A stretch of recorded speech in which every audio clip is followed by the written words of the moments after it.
Good evening. I welcome you today to this joint community conversation with Brooklyn Park and Brooklyn Center mayors and chiefs. I am Dr. Ida Watts, Associate Vice President of Equity and Inclusion with North Hennepin Community College in Brooklyn Park. And the purpose of our meeting today,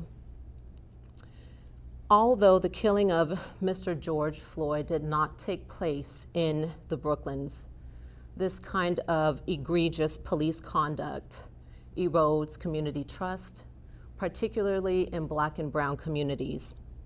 So I commend the mayors and police chiefs of Brooklyn Park and Brooklyn Center for prioritizing this communication today. They are here to be with you, with the community, to answer your questions and listen for possible ways forward. Under normal circumstances, we would likely have a large, open community meeting and set it up as a listening session. Given this pandemic, we have to be creative. So thanks for being with us virtually this evening. Please do share your questions and ideas in the Facebook comments. For the format tonight, I'm going to introduce the mayors and the police chiefs, and they'll each speak briefly. And then we'll take your questions, starting with some that were emailed in advance.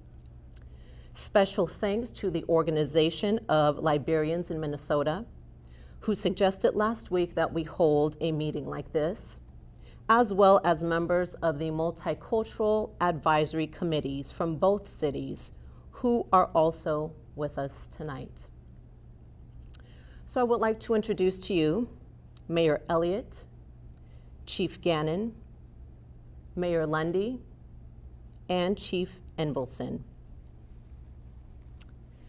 Mayor Elliott, let's begin with you. What statements would you like to share with our community? Well, thank you. This is obviously we're gathered under circumstances that none of us imagined.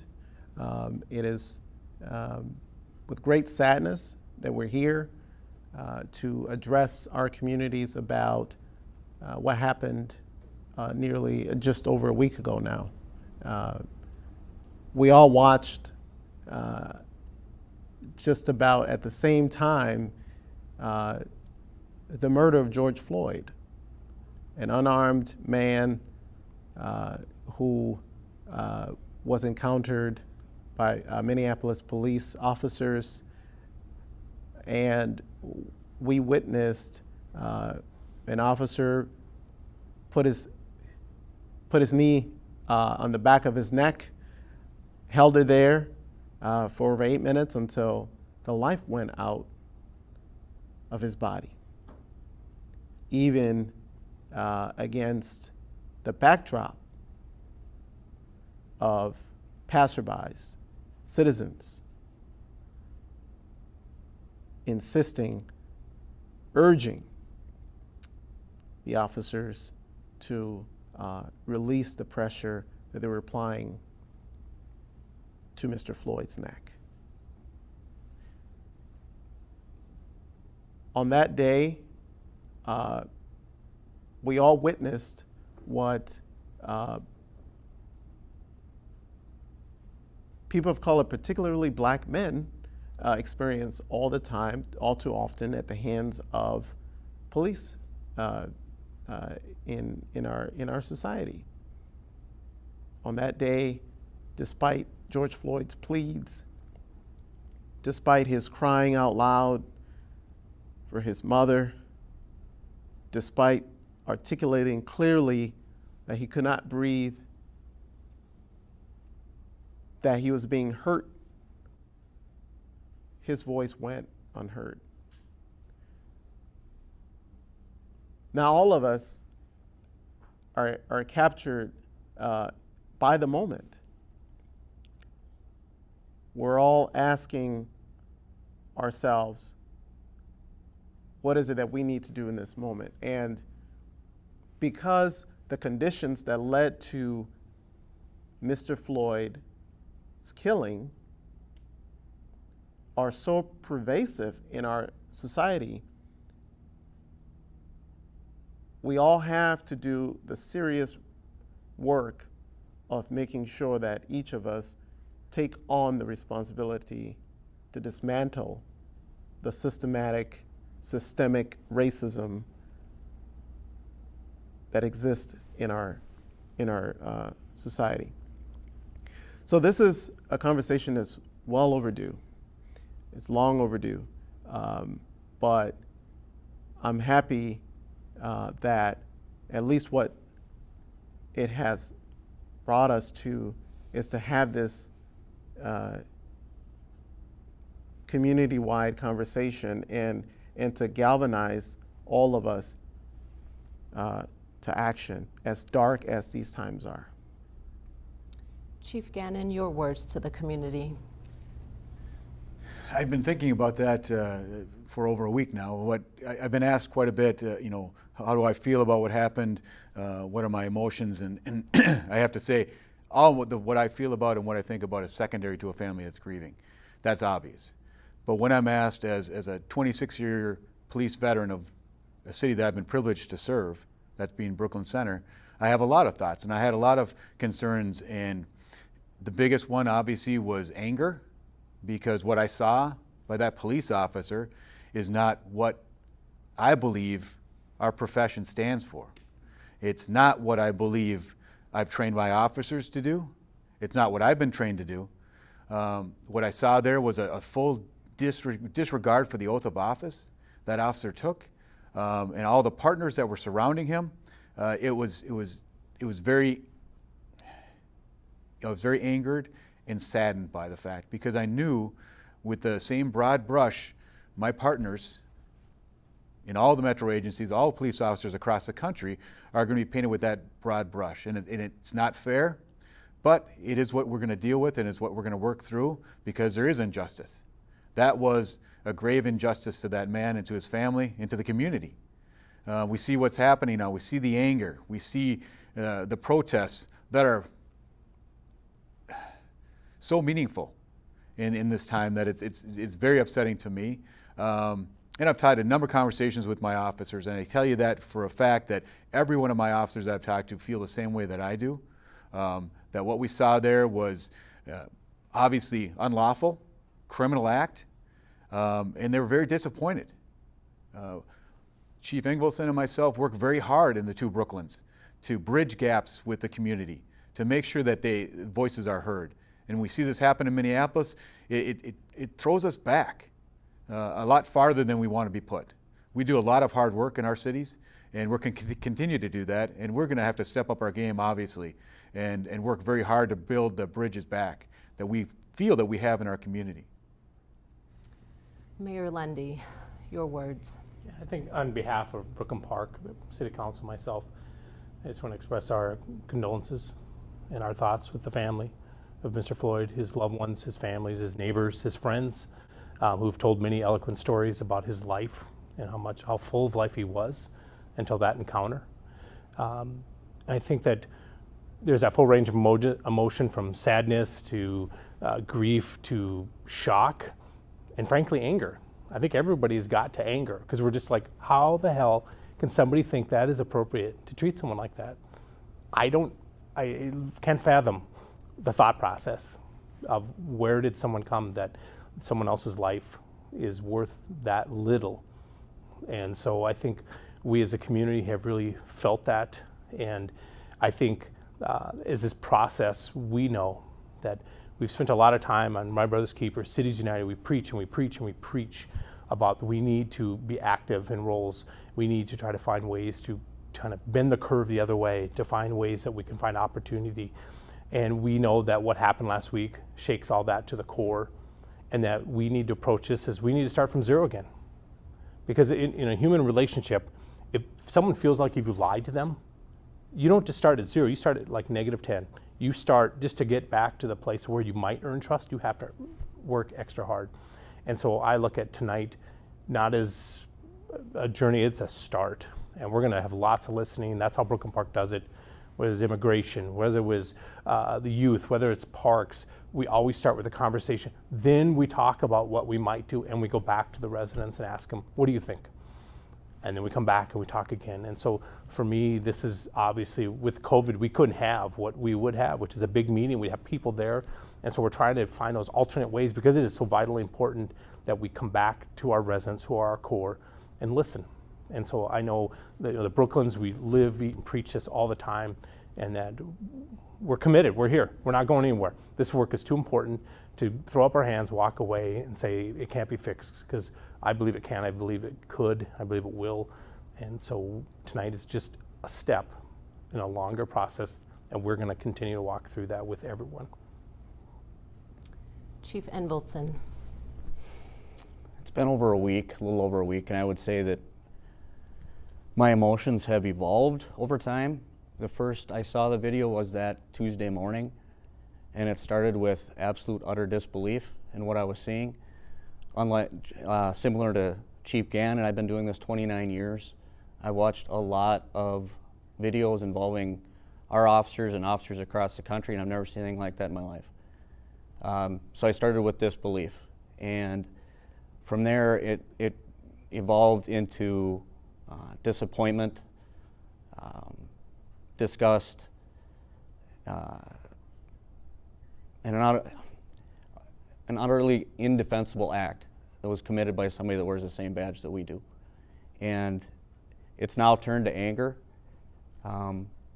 What we all witnessed was a criminal act. It was murder, and they're being treated as such.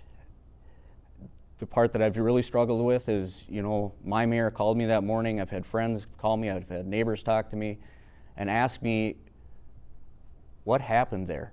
They're looking for some kind of plausible explanation as to why a police officer would do something like that. I don't have an answer. I don't have an answer for them. We don't train that way. No police agency in this entire state, in this country, treats somebody like that or applies that kind of pressure to someone's neck. That was not a police tactic. That was not something that we train on. It was not something that, it was not a tactic that was used inappropriately. It was not a tactic that was done too long.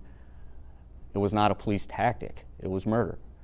And the real frustrating part, I know I can speak on behalf of every officer in my department that I've talked to, they're all just as disgusted as well. And the feeling that they have right now is they feel like all the work that we've done in earnest, going back to some other incidents that have occurred within the metro area, is we've just taken 20 steps backward. Even though it did not occur in our city, officers are viewed the same. When one does something egregious, that gets applied to all of us. So they're disappointed. So that leads to our very first question, which is to both of the chiefs. Understanding what the culture can be in many police forces, and that culture can many times prevent an officer from reporting concerns, from coming forward. What exactly is the protocol for officers to report their fellow peers if there are concerns of racism or discriminatory practices or language? My concern, so going back to when I first started with the police department, a senior officer, and it wasn't necessarily related to race or to seeing improper conduct, but he leaned in and he said to me, he said, new officers should be seen and not heard. And I took that to heart, and I thought, that is a terrible thing to say. I had a whole lot of life experiences. A lot of officers that come from different backgrounds, different experiences. They have a lot to share. And what I've tried to foster within the department from any point that I've been in this leadership role is to make sure that every voice can be heard. Every officer, no matter how junior, you can step up and say, that's wrong. I know that's wrong because my moral compass tells me that's wrong. And I don't care if you're senior to me, but I'm not going to let you do that. So I've tried to foster that within the agency. And to be honest with you, it starts from the top down. So it's the leadership that has to express the fact that every voice can matter. Every voice should point out improper conduct. And if you have that as a baseline, then everybody can speak up, and everybody can watch each other, and everybody can police each other. And in that way, everybody does a better job. And it's not just the senior officers that we have to lean on, but it's every officer that comes. I have officers that have been in refugee camps as young adults, and they have great experiences to bring to bear to the community that we serve in Brooklyn Center. You better believe their voices are going to be heard. So that's how I've tried to foster a more positive relationship, that everybody can speak up. If you see something wrong, say it. And you know what? That's what you wear the badge for. And it's not just for citizens, it's also for your fellow people that are side by side with you in uniform. Officer Gannon and I are dating ourselves this evening. As I said, I've been around 29 years, and that was the police culture when we started, is you're to be seen and not heard as a new police officer. I can share with you that policing has evolved dramatically since that time. And where it, from our department's perspective, where that needs to be ingrained is in our field training program when they first come to us. It also comes to us when we have our potential new recruits go through psychological testing. We test for some of those things related to racism or the ability to speak up. And lastly, I think when we introduced the body camera idea in 2016, my entire department pleaded for the body cameras, because they do the right thing, and they want to be able to, that they do prove, or that they do the right things. So I think we've given them the tools and put those things in place that don't allow for the quote-unquote blue line of silence, or thin blue line, or the code of silence. So this question comes from a Brooklyn Park resident, and I will open this up to whoever would like to answer. It's also a question that I identify with as both a African American woman, the mother to a child who is African American, and also married to an African American man. And it's been very difficult for me. So this is a mother, and her question is, she is concerned about raising her boys in a community that least understands the struggle they face even before they are born. So what programs can be made to involve Black males in city programs and decisions? I think one thing that in Brooklyn Park we've done is we've been a founding member of Cities United, My Brother's Keeper, which is a President Obama initiative, which is targeted right for young males of diverse backgrounds. And the fact that by the time they get to 18, the lack of opportunities and what they face in their life didn't start at 18. It didn't start at 16, 14, 12, 10. It started at birth, and all those little factors in life kind of started to turn them to a place where they end up when they're 18, they have those lack of opportunities. And so we've been trying to be very apparent and forthright on trying to break down some of those barriers, and also try to find out where at 3 years old does things start to change. What can we do to help 3-year-olds be successful when they're 18? And so we've been trying to get youth engaged into that process and say, you own this. It's not the mayor who's leading this. We have a youth cohort. They lead that effort. And so we're constantly trying to refine that and trying to put their opinions at the forefront, not the mayor's opinion, but actually their opinions of what they need. And so one thing that we've done in both Brooklyns we've cooperated on is we do a youth survey where we go out in the community, youth go out and survey youth and ask them, how do you feel? Do you feel safe in your home? Do you feel safe in your neighborhood? Do you feel safe in your city? What are your challenges? What are your needs? And we continue to try to reassess that process. And so what we try to do is say, come on in. If you have ideas, whether you're 5, whether you're 10 or 15 or 18, they play a role because you have something I don't have. I don't know what it's like to be an African American male at 5 years old. No experience. So they're the expert compared to me, so that we can bring those kids in and their parents and start to say, what can we do to change some of that? It's a generational effort. It took us generations to get here. It's going to take us generations to get out, I'm afraid. And so we just try to put it forefront, other people's truth and other people's experience. Okay, would someone? Certainly, Mayor, yeah, and then- I'll take. Can you repeat just the last tail end of that question? Certainly. What programs can be made to involve Black males in city programs and decisions? Certainly. Now this, I think that's an excellent question. First of all, I want to say that we're open to ideas, to folks to come up and say, here's where I think that I would like to help, or where I think a group of us can help. But generally speaking, I became mayor about a year and a half ago. And the one thing that I've really pressed on has been community engagement. The chief, I think, can back me up on this, has been community engagement. Because I fundamentally believe in order for us to have government work best for the people that it serves, the people have to be at the table when these decisions are being made. And so at every city council meeting where we have attendance, we have people who perhaps don't normally come to these city council meetings, I always give them a chance to participate and to speak up and to make sure that their voice is part of the process. We have to think about doing city making differently. The mayor of Minneapolis spoke shortly after George Floyd was murdered, and he said something in addition to calling for the officer to be arrested and charged. He said that the walls in the institutions like city government have many rules or norms baked into them, and certain ways of doing things and processes that in so many ways have to be reevaluated because they set the table for what can happen, who can be involved, and how they can be involved.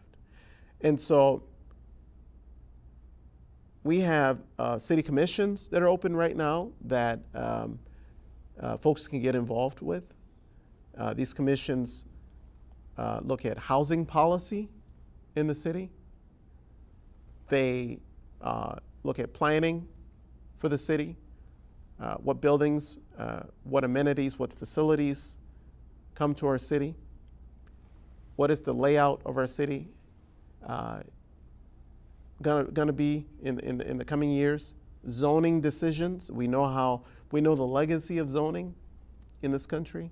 So right now at Brooklyn Center, we're undertaking a process where we are rezoning on a large scale. So these are some of the tangible opportunities where I would highly encourage, send me an email, let me know that you're interested, because those decisions, that get made in those commissions go up to the city council and then they're voted on. But find a way to tune into your city council meeting and find out what's going on.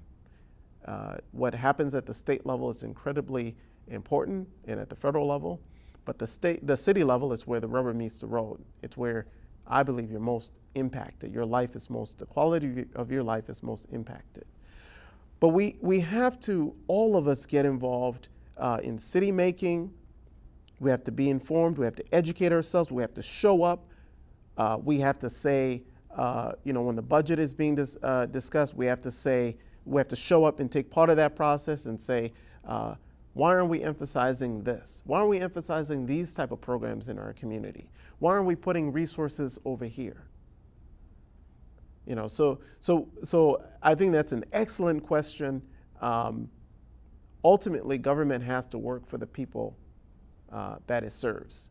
And so I welcome anyone who has an idea about how to get involved or wants to get involved to reach out to me. And Mayor Lundy, for young men that are interested and have been vocal in wanting a men's center, what would be the steps that those men of color can take to move that along? Yeah, I think, first and foremost, we start with a conversation about what they're trying to do. I think one of how I approach my role as mayor is I'm a connector. I don't have a lot of power. People think you do, but at the end of the day, sorry, Mayor Elliott, and I think I agree that there's not a lot we can just wave a magic wand and it happens. But what we can do is connect people with resources and assets. And so sometimes people come to me, I have an idea, and I'm stuck at this one point. And sometimes it's like, I love the idea. Have you thought about this? Because we can help here and here. And so what we try to do is connect people. That when we find people who have passion to help, and then we connect them with people in need, and we try to put those two together. And so I think that as people have come and talked about different needs, we have a large immigrant community, many different cultures, and all of them have very different distinct styles of way they approach things, is that we try to take them at where they are in their place and their communication, and then match ours to them. We don't ask them, come talk to us in the way that city people talk to city hall people. We try to have our conversation at whatever level and cadence they want to. And we also try to be real.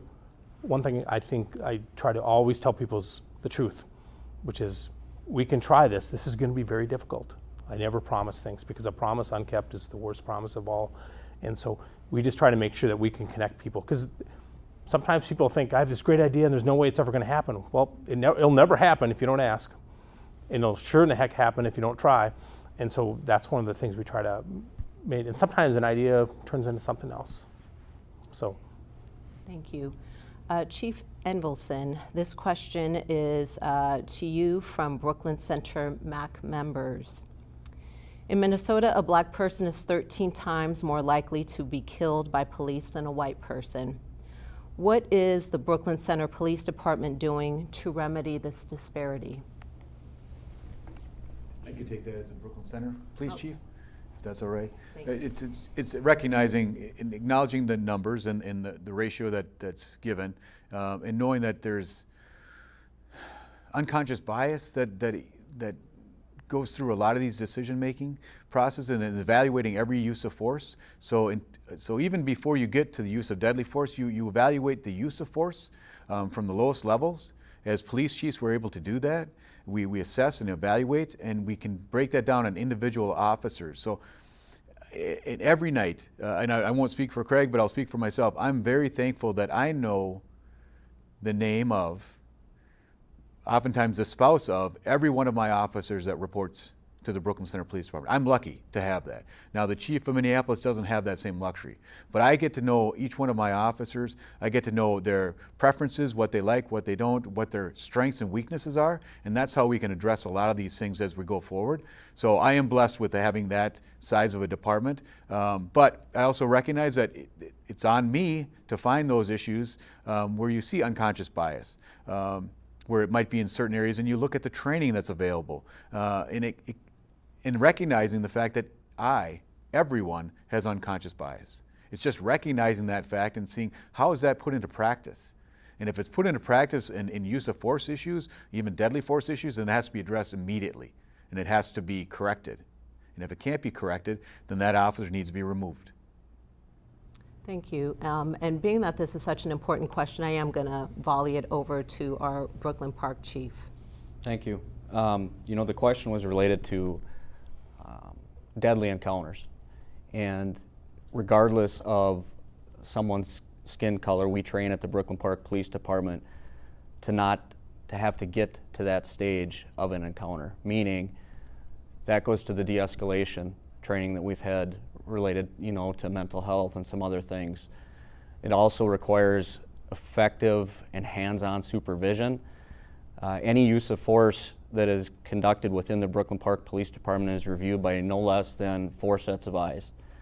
That goes from reviewing the body cam video all the way through to reviewing the police report to make sure that the facts and circumstances that led up to that use of force, were there opportunities in there to go in a different direction that could have prevented us from using a use of force. So that provides further training on lessons learned from where we're at. So I would say, regardless of someone's skin color, our desire to limit our use of force, and obviously specifically our use of deadly force, we train not to get to that position. Just add one thing, and it's to echo on what the chief said, is when you review these use of force incidents, when it gets to that point, when you look at it and is it appropriate, okay? But was it necessary?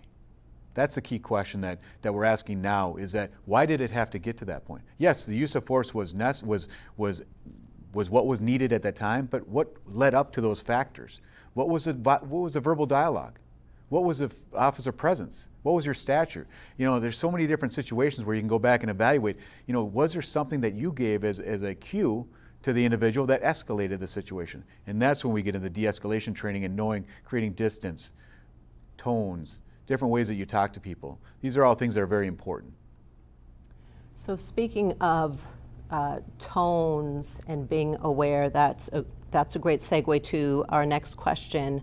What are your plans, if any, to embed cultural awareness and racial sensitivity into your respective police departments, again, if it's not in place already? I can speak to that. You know, Brooklyn Park's demographics really began to change going back to the late 90s, early 2000s, and we found ourselves thrust into confrontational type of situations because of those cultural differences. So over 15 years ago, you know, Brooklyn Park and Brooklyn Center developed what is called, you know, the Joint Community Police Partnership, which has evolved into the Multicultural Advisory Committee, those kind of things. But we really learned early on, you know, 15 years ago, that we need to understand people's cultures to effectively police. We were having a lot of confrontations on traffic stops and other things because what their expectation had been in the country that they came from in dealing with police was much different than the expectations and desires of their local police department. So the only real new training that we've infused within the past 2 years would be our implicit bias training. We had never done implicit bias training up until the last couple of years. I know part of that is a legislative mandate as well, but we have began doing that kind of work. From a cultural sensitivity perspective, we've been doing it for a long time, and I know the city in general has taken that up as a cause quite heavily over the last several years. Okay. Can I add on something? Yes, to that? yes, please. I think one thing is, you know, people talk about languages, right? That, you know, people speak a language. I used to do international sales, and it was never the language that was most important, it was the culture. Is if you could speak the culture, you could be successful. And I think that's one thing in our both diverse cities, and so many, the diversity is diverse in itself, is that it's hard for officers because they have to be culturally aware, and culturally aware of those cues and those languages and those habits, so that they understand what may diffuse a situation in one culture may infuse a situation in another culture. So continually learning how to do that. I know both the Mayor Elliott and I are always aware that different cultures have different cues and how we approach them, and officers deal with people at a much more frequency. So, you know, being aware, I think, of how that culture plays. You know, everybody says, "Oh, you speak English, right?" Well, guess what? If you go to New York, Alabama, Minnesota, California, 4 different cultures, 4 different ways of doing things. We may all speak English, but the way we react to things is completely different. Let me, if I may. I think Mayor Lundy makes a very compelling point about culture differences between, you know, Alabama and New York and whatnot. But I would also suggest that, you know, there are differences between Anoka and Minneapolis, or, you know, so we have to look at the training programs that we have in place to make sure that our officers have that cultural competency to really understand the communities that they're policing if they don't live there. I think we also have to increase and bring up to par the number of officers that live and represent the communities that they're policing. I think that is an incredibly powerful thing for a department to have officers who really understand the communities that they're operating in. There was a Star Tribune article in 2017 that looked at Minneapolis police officers, and only 8% of them live in Minneapolis. Only 8%. And the reality is that if you look at culture and you look at making sure that officers are understanding the environment in which they're operating, you need to have a certain percentage of people who are local to that community so that the department overall can really benefit and function well. The other thing I think we need to make sure that we're doing is when we have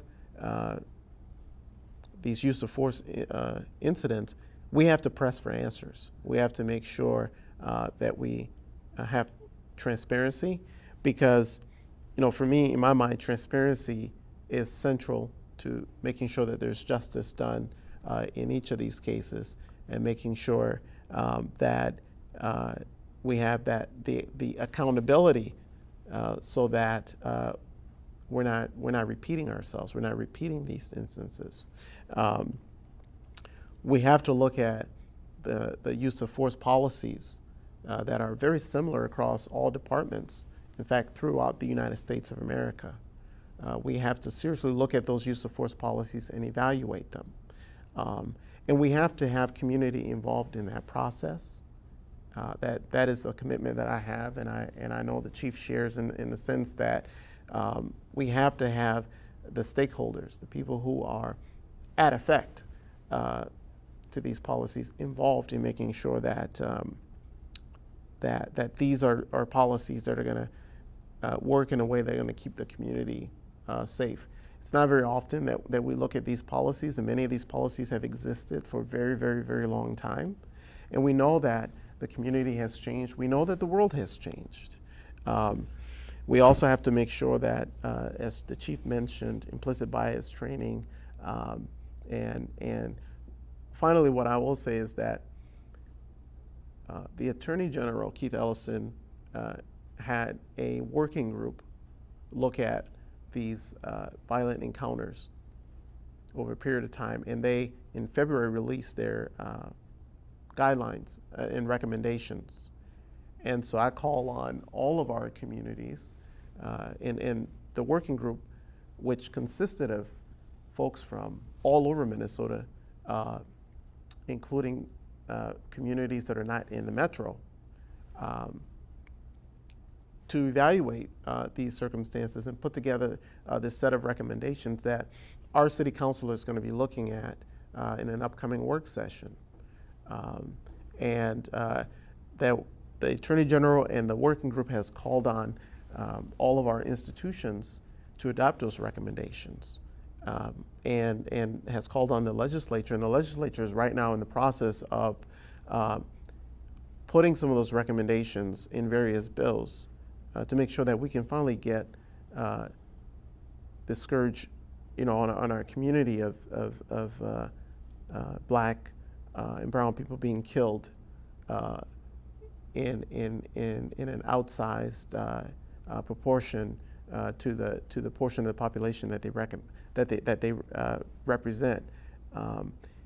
So I mean, there are lots of things that we can do, but I think that we have to act now in this moment. And again, like I said, all of us are. It is incumbent upon all of us to get involved to make sure that these types of changes are being instituted in each of our cities. So you speak to many poignant points. You speak to the importance of cultural competence, to transparency, and to taking action. And a community member has the question of forming a community police review board. So this question is to all of you. What are your thoughts on that? Go ahead. Yeah, that's been looked at throughout the country, and what we would need to make sure that we one of the biggest hurdles for a civilian review board is what data is that they can even review. So under data practice rules, if there's personnel data, training data, a lot of other data, that is confidential or private information that cannot be shared in a oversight committee. So I've seen across the country, and even in some local jurisdictions that have tried to stand something like that up, they get very frustrated because they will have a law enforcement member as part of that, but what the law enforcement agency reviews is different than what the civilian review board reviews, so that when it does get to the police chief and there's a recommendation, there's a lot of facts that they might not even know. And it leads to a lot of frustration in that we made a recommendation based upon what we knew and what we had at the time, and you went against that decision and you can't share with me why you went against that decision. So for that to be an effective tool, there would have to be some legislative work that would be done as well. And then if I could just have 10 more seconds going back to the earlier question, I think it's important for the community to understand that both departments are more than willing and able to open up our policy manuals and go through that and look for opportunities related to use of force. I just wanted to make it very clear to the community that what you saw in that video, you're not going to find in anybody's policy manual under use of force. No agency trains to do what you saw on that video. So if the community feels like if I can just get into the policy manual and find that why do they kneel on people's necks and stop that, we can prevent this from happening again, that's a falsehood, and it's something that's not going to be there. Again, we're more than open to doing it. I just want to make sure that we're clear on what use of force policies do and do not dictate. The mayor talked about the recommendations that recently came out in the winter and early spring, and part of that was it didn't just list what departments would be doing, but it also listed a number of different in the hierarchy as far as what Department of Public Safety would be implementing, what would the BCA be implementing. So it was a lot of tasks for a lot of different entities, and in some of those there was oversight over certain things that looked at like a larger body. I think within the city of Brooklyn Center, Brooklyn Park, those types of review committees would be difficult to keep up and running, but it is something that we would look at as a potential. But for many of the same reasons that Chief Angleson talked about, it is very difficult with the information sharing, and we want, if you're going to make a decision, you want to have it be an informed decision. So what information could we have that we could pass on that could be reviewed by everyone, and they could make an informed decision? So it is not something that I'm opposed to. It's just something that I think there are things in the movement already as far as how do we get greater oversight, and I think that may be coming in whether at a higher level than individual cities. But again, as the chief did talk about, that maneuver, that physical action is not in anybody's policy manual. It doesn't exist. I think something it's been kind of upsetting to me is the fact there is a review board right now. Every city has one. It's called the City Council and the Mayor. And I know some cities have talked about, oh, we need an outside board, we need this and that. I think that's BS. We have people who have oversight over police departments, and they exist right now, and that's your elected leaders. And so when I see some of the events that have happened in Minneapolis, and I hear people talk about, oh, if we just had this, you have the people who should be having oversight. And if there are policies that should be changed, there is a duly elected body that can pass policies to make changes. That is clear as day. They exist now, and it's just about the will to act. We've worked with our police department and the community, talked about body cameras. We went through a testing phase where we actually had the public comment. We did some sample videos so people could see not just the view of the body cam, but the peripheral view, what's going on behind the scenes that you may not see on a camera, to prepare people for the fact that the camera only covers what it's pointed at. Not all threats and actions happen on camera that lead to actions by police officers. So we try to do that. We have policies on the fact that if a person believes that their rights have been deprived of their rights by the police department, there are multiple different ways that they can have Human Rights Commission has purview over a complaint against our police department. They take that, there's a filing process, it goes outside the city manager, it goes outside the city council, it goes outside the police department, it files right with Human Rights Commission. So there are ways, and so when I hear that, I think it is a good idea, but what people are really asking for is give me some oversight. Give me some people who are going to look at these things and make changes, and I would argue that us elected officials are those people, and if we're not acting, then I think at the next election, people should act on that. It is there.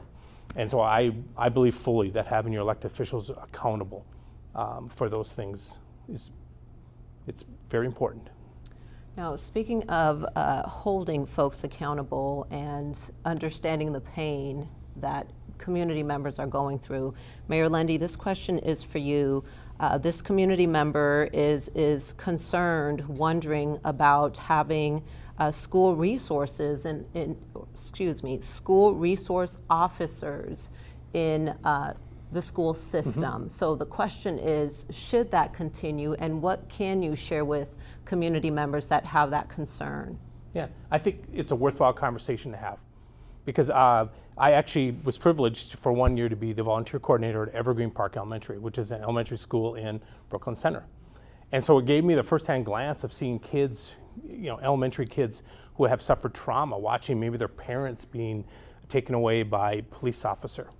And then they see a school resource officer, and some of that trauma is relived because there was kids who were afraid. We'd bring Brooklyn Center council members and police officers and firefighters that would come in and serve lunch. And I knew that there were certain kids that we had to account for because of trauma in their life. So it's not a one-all. But I think that's a good conversation to have with the schools, to have that conversation with everybody involved. I would just share this story because it really is impactful, is that we build a lot of relationships with kids, and that's one of our goals, whether it's my goal, whether it's staff's goal, whether it's police goal, firefighters, is to get with those kids because we want them to be firefighters, police officers, elected officials, and so on. So in Brooklyn Park, we had a circumstance. Lieutenant Weinbeck was a school resource officer at Champlain Park High School and Park Center. And she formed relationships. And she started to meet these girls, and they were pregnant. And these are West African, Liberian girls.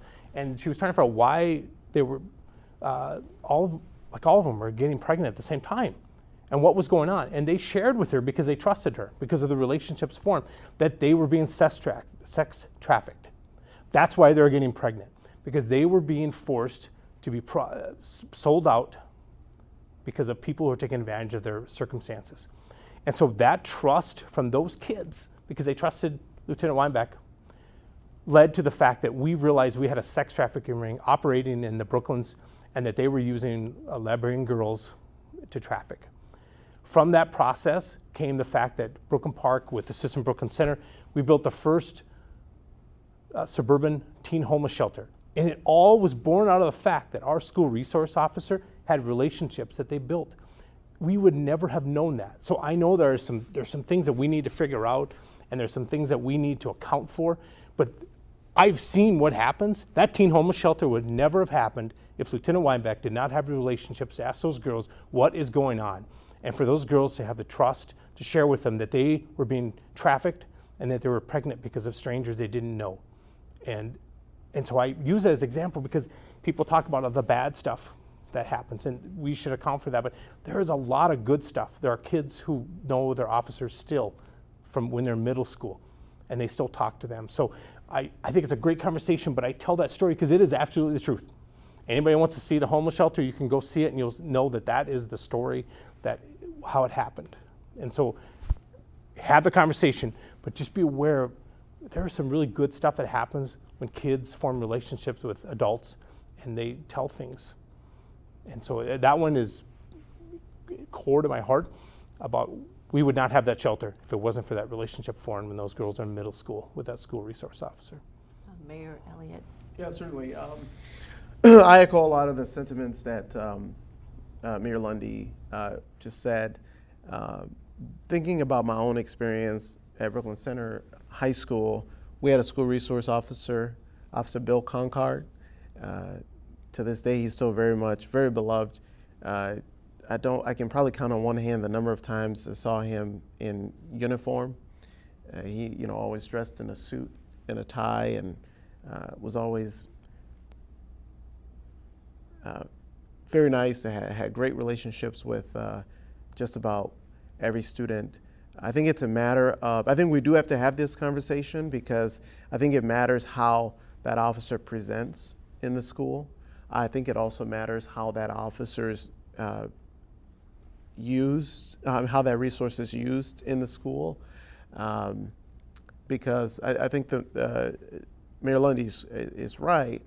For a lot of students, that might be a trigger to relive those traumatic moments that they've experienced where police has been present. But I think it's definitely a conversation that needs to be had. Going back real quick to the Community Oversight Board conversation, I just don't want to miss the opportunity to comment on that. I think that's, like Mayor Lundy said, that is the role that City Council can play and should play. But I think that there is a role for the community to play as well in a sort of larger oversight of policing of their community.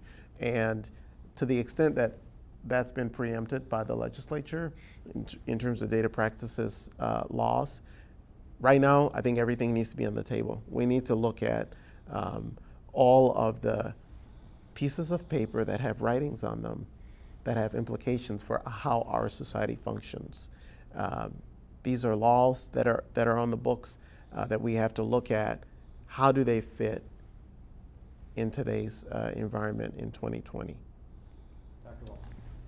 Yes. I would just like to touch on the SRO thing. I won't get into all the details. I think it would be a grave mistake to remove police officers from the school, and I won't get into all the reasoning behind that. I welcome the conversation with school boards. If they choose to go that route, I'll be more than happy to come out and talk to school boards about why I think the officers should remain in the schools. The other thing that I just wanted to share is there's a lot of emotion right now, and rightfully so. And as Mayor Lundy had said earlier, we're here to start this conversation. And what's concerning to me is a lot of decisions are getting made very rapidly because it seems like it's something we should do. As far as disconnecting relationships with police departments, specifically Minneapolis Police, these kind of things. And I'm not saying that potentially that might be the right solution, but I think we need to just slow down for a minute, let the emotions come down a little bit, and then let's have those discussions about SROs and some other things. Because there are a lot of unintended consequences, good and bad, that can come out of decisions that are made when you're very emotional. Chief Gannon, you had your hand up. All I had to say was basically we have one SRO for the City of Brooklyn Center, and I could see the smile that came to Mayor Elliott's face when he thought about Billy Conkar. But what I'd like to say is that if there are a movement to remove SROs, police officers, from the schools, I beg the superintendents and the principals to continue to allow police officers in non-enforcement roles to interact with the kids and the youth that are in the schools. We have a lot of positive interactions when we do different things with kids in the schools, whether it be recess or reading, not just for the youth, but it's also a positive for the officers that are able to participate. So if there is this movement to move officers out of the enforcement element, please, being sensitive to some of the trauma that some children may have, but be conscious of the fact that those positive interactions with non-enforcement type of activities pay lifetime dividends. People remember that police officer that came in, that police officer that taught my junior achievement class. I remember him. That's what I hope that, if we do get out of that role, which I hope we don't, but if we do, please continue to allow us to be in the schools and interact with the young people so they have that positive, not just the media narrative that they see quite a bit, but also that real face-to-face interaction that you can have with an officer, your local officer, not the officer down in 2 cities over or a couple states over, but your local one. And speaking of local officers, the point was made earlier of Minneapolis not having many of their police force that live in the city of Minneapolis. So this community member has a question for both of our police chiefs. What % of your force live within your respective cities, Brooklyn Park and Brooklyn Center? Well, I can start. When I first started, we had a number of officers that lived in the city. Right now, we do not. But another number to look at as well is how many police officers do you have currently that lived in your city, that were born and raised in your city, left and came back? We have a number of those officers that went to Brooklyn Center High School, that went to Park Center High School, that lived in Brooklyn Center. They're going to some of their old haunts when they were young, in their teens, and they are now policing that same community. So that matters as well, because if you were born and raised in the city and you came back to police it, that shows a commitment. So we have a number of those. We don't have the exact number, but it's more than 5 or 6 that have come back to police the city they were born and raised in. But right now, we do not have officers that live in our city. We have a very small percentage.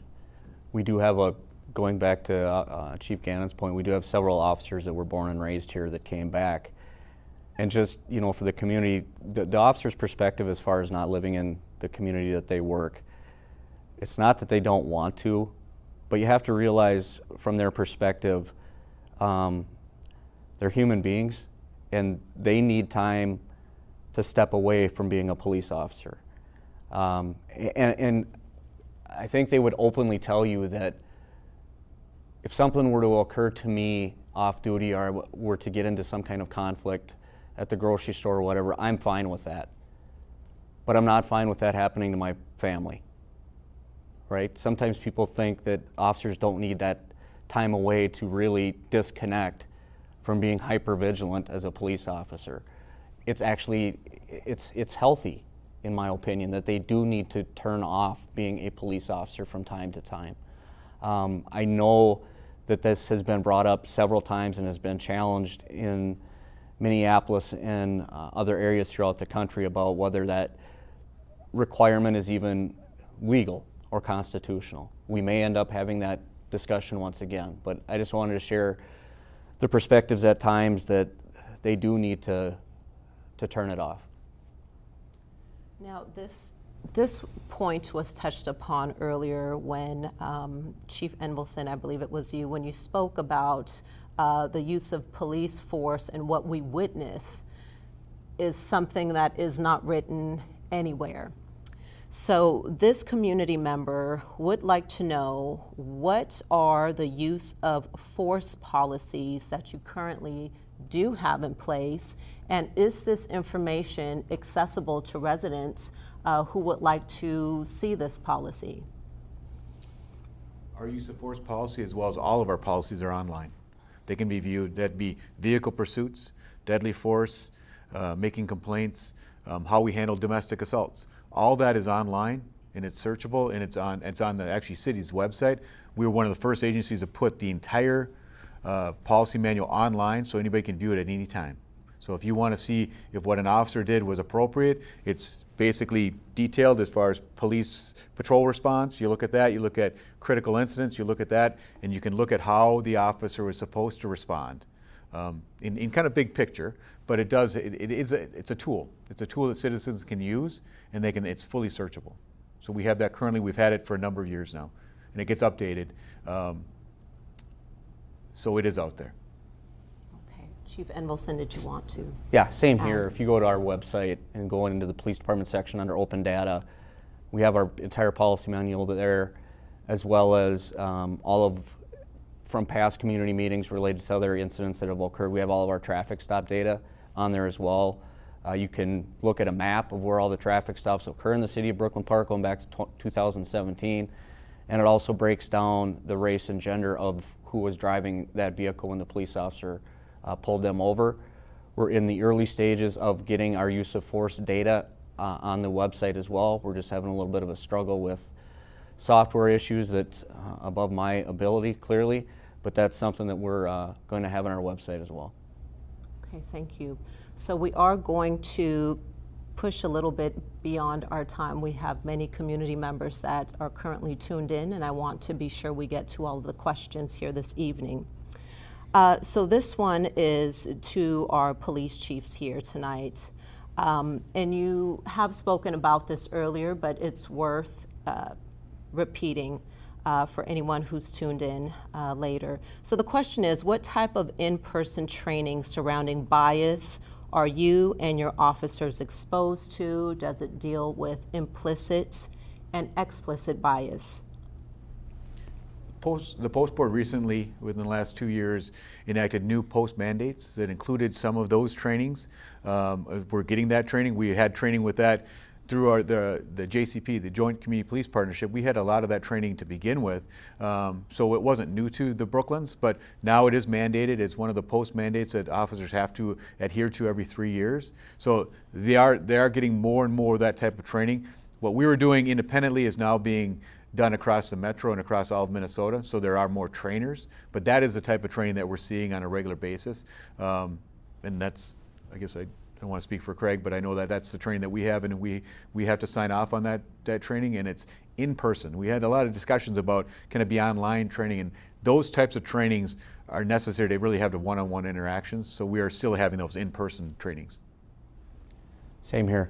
We started several years ago with implicit bias training, and to see if we were hitting the mark, we actually brought in some members of our Human Rights Commission that the mayor had spoken about earlier, for them to sit in on the training and provide their feedback after that. So we did that early on, and we made some adjustments based upon their feedback. But we've been doing implicit and explicit bias training for quite a few years.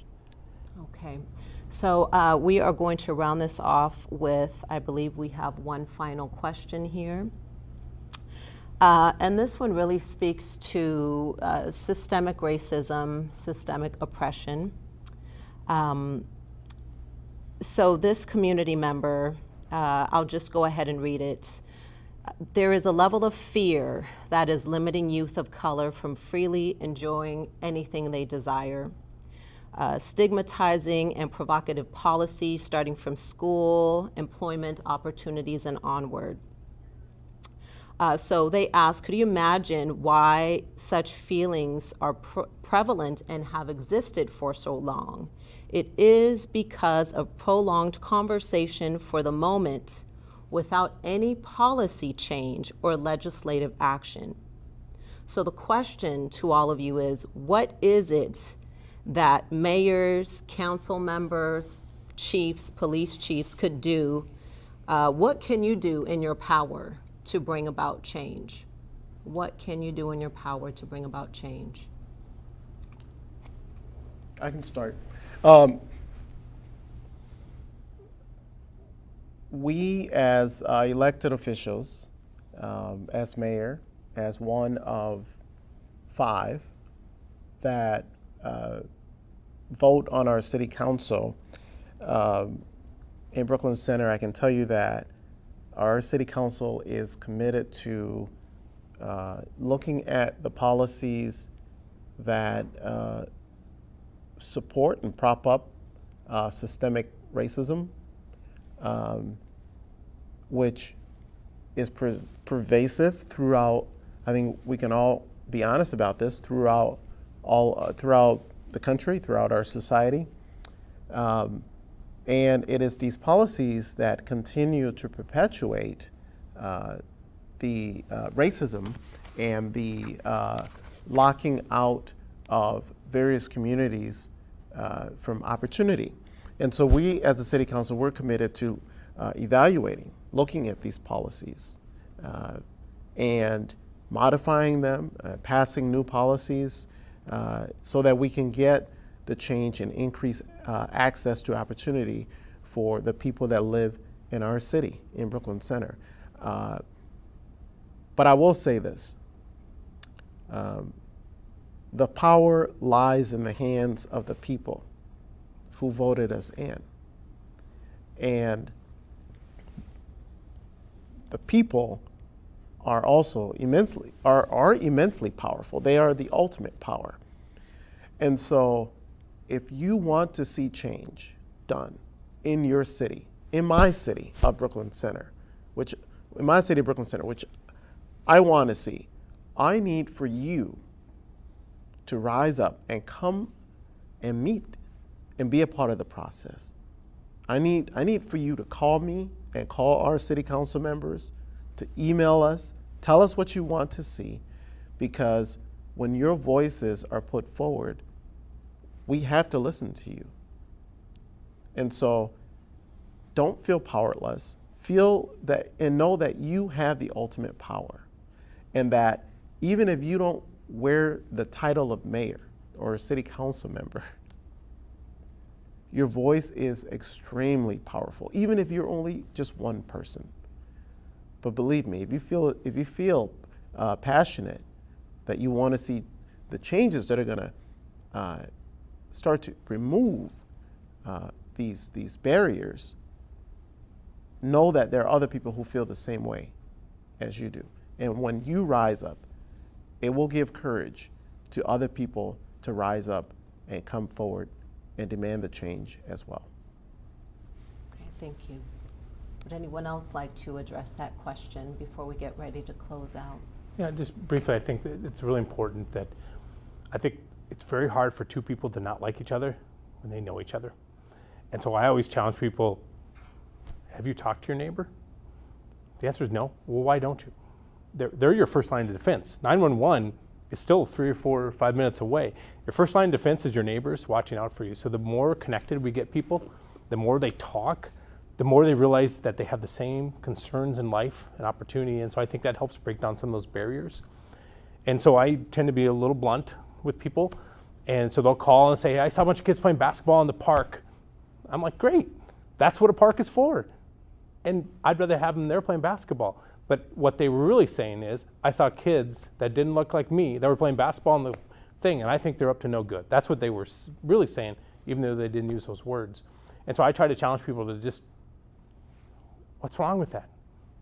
And so I think people sometimes, with that implicit and that explicit bias, we all do it, and we make assumptions based on things, and sometimes we have to evaluate our own lives. But I've seen so many things happen, the magic of the fact that we're all humans, that when people meet and talk and they discover something, the fact is they're very much the same.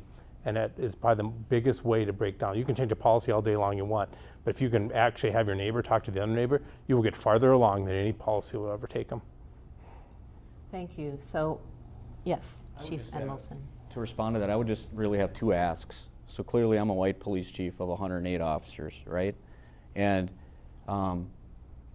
my ask would be two things. One would be, to the extent possible, would be to evaluate and judge your police department, and don't apply a broad brush to everything that you see on the news across the country, across the state, and assume that that's what happens within your police department. And second would be to get involved. Right, I can make policy changes, I can make budget decisions, I can do all kinds of things on what I think could affect directly what your question was. Doesn't mean it's right. But I can tell you at times when we attempt to engage the community, related to body cams and some other things, not a lot of people show up. So we are left with making a decision on what we think would be the best for the communities that don't look like me. But if you want to become involved and look through these kind of issues and help us make those decisions, I'm all ears. So as we get ready to wrap up our time together, final words of reassurance, and I actually would like to open this up to all of you, especially I'm looking at our chiefs, Chief of Police, because again, when the community has witnessed such an egregious act, right, the first thing they look at is our police. So I want to start with you both first. If you would just take 2 minutes each to address our community, any words of reassurance that you would like to give them, and then I'll move on to our mayors here. Sure. Just in closing, I just want the residents of Brooklyn Center and Brooklyn Park to realize that both chiefs, all of our departments understand what occurred was wrong, unethical, illegal, and it's not what we do as police officers. We all recognize that that's not the way policing should be done. It was wrong. It was criminal. Your local law enforcement train better than that. We treat people better than that, in that we are open to protests and to expressing yourself and opening up, and we'll listen. We are listening. Please express yourself. Some of the things that have happened in the later hours in Brooklyn Center have not been that. And it have been some things that have impacted the community in a negative way. And I don't believe they were done by community members. But the community has come together every morning to help clean up and put things back in order. I just hope that at this point in time that is done, that we can go beyond that and start building back up the partnerships that we had, and hopefully things that happen in other cities will not impact us as much as it has, because we've built up those relationships to begin with. But I just want to make sure that the citizens of Brooklyn Center know that we are working very hard to keep property and life safe during this time. Chief Enmelson. So to the residents of Brooklyn Park, I shared with our city council on Monday that as your police chief, I 100% condone the criminal behavior that I saw occur a little over a week ago. It's also important for the residents to understand that to the officer in our building, they're all disgusted at what they saw. No one seems to think, or no one is trying to defend, justify, or explain the behavior of that police officer. And I'm not here to throw stones at Minneapolis. And I'm not, because I've never seen a department act as swiftly as they did. If you think back to some other cases, Jamar Clark, Philando Castile, things went very slowly, both from an employment standpoint and both from the criminal standpoint. These guys were terminated One is currently in Oak Park Heights. The other 3 are being criminally charged as we speak. So just, I leave you with that thought related to the video, and then second, going to a little bit about what Chief Gannon had said. Please work with us moving forward. We 100% respect your right to protest, and we understand it. But please work with us on doing it safely, both for you and for your fellow residents of Brooklyn Park. Now to our mayors. Mayor Lundy, I will start with you, but if you would both share your last words, knowing that hopefully this session will continue again going forward, but what can you say to community members to reassure them? Yeah, I think that, most importantly, I want to, thank everyone who's watching. People are going to watch a view for taking the time to get involved with this. This isn't how we prefer to do listening sessions, but with COVID, that other thing that hit us this year, the reality is that a lot of our lives have been thrown up in the air. Whether it's COVID, whether it's work, all these things are really causing angst and mental health challenges for all of us. And so I think going back to the basics, we all agree that the more we talk, the better off we'll be. The more we listen, the more we learn. And so the more we engage, the more we discover things that we need to know. And so for Brooklyn Park, that's how we've always held ourselves, is to engage, listen. And so this is part of that step. This is part of that process. There's not going to be some kind of mile mark that says we're done. We are never going to be done. And so we're going to have to continue to work as hard as we can and to be open and honest. And I think that you will find that the elected leaders of either city is very much close to the ground. We're available. We're not sitting in offices. We are members of the community. We're out there. And so we will continue to work on this process. There is no easy answers. There's no quick solution. There is no fix that magically everyone will feel better. There's only good fixes that we continue to learn, listen, and engage with each other. And so that's why I commit on behalf of the city that we are on a journey that no one wanted to be on, but one that needs to be done. So, thank you. Thank you. Mayor Elliott, what words do you have for community members?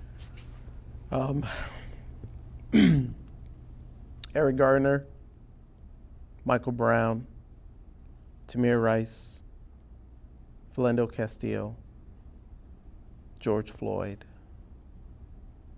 George Floyd, George Floyd.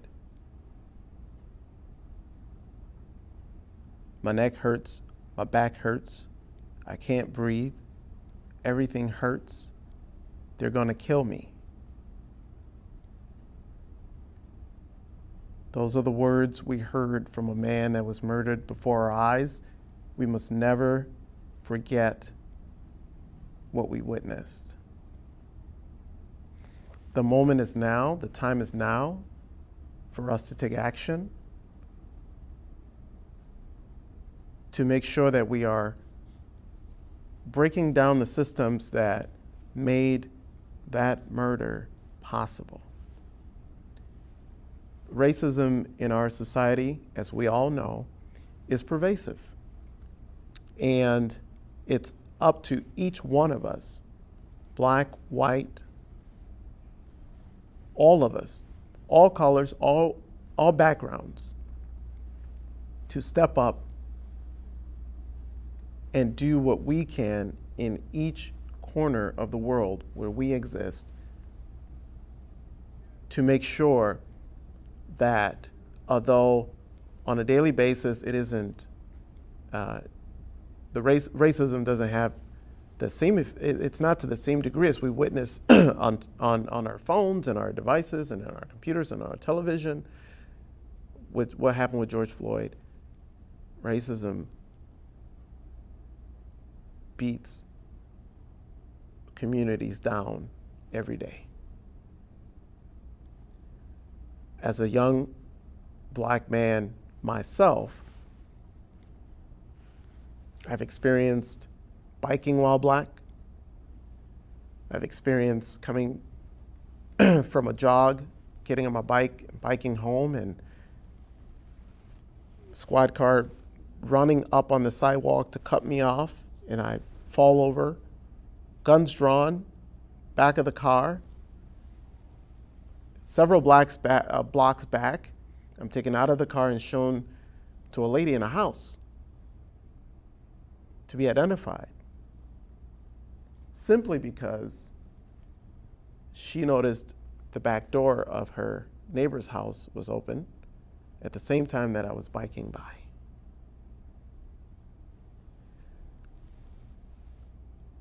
I had experience going into a store, coming out, getting in my vehicle, being pulled over less than a block, just immediately out of the parking lot, and asked the officer, "Why am I being pulled over?" "Well, sir, you came out of the store, you went back in the store, and you got in your vehicle." Simply returning the cart back into the store. But that was suspicious activity for some reason. My own police department, Brooklyn Center. High school. Myself, another peer of mine, and he's another young black man like myself, playing in a park with our other friends. We were the only two black kids. Out of nowhere, officers show up. They put the two of us in the back of the car, take us out about a block or so away, show us to a lady in a window to be identified. We were simply playing in a park. But we happened to be the only two black kids there, so we were put in the back of a vehicle, still in high school.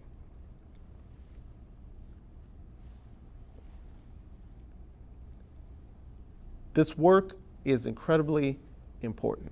What happened with George Floyd happens on various levels every day in our society. And I don't think for 1 second that the officers in my department would do what that officer did in Minneapolis. But my point is that there are different levels that we all experience every day. So we have to be vigilant. We have to attack, reevaluate, review, look at those policies that keep these systems up. We are committed to keeping our communities safe. That's why we've instituted the curfew, to make sure that neighborhoods are safe. Folks aren't driving through our neighborhoods with without license plates and breaking down businesses. And our curfew is going to be has been reinstated for tonight and into Friday. So we're committed to keeping our community safe.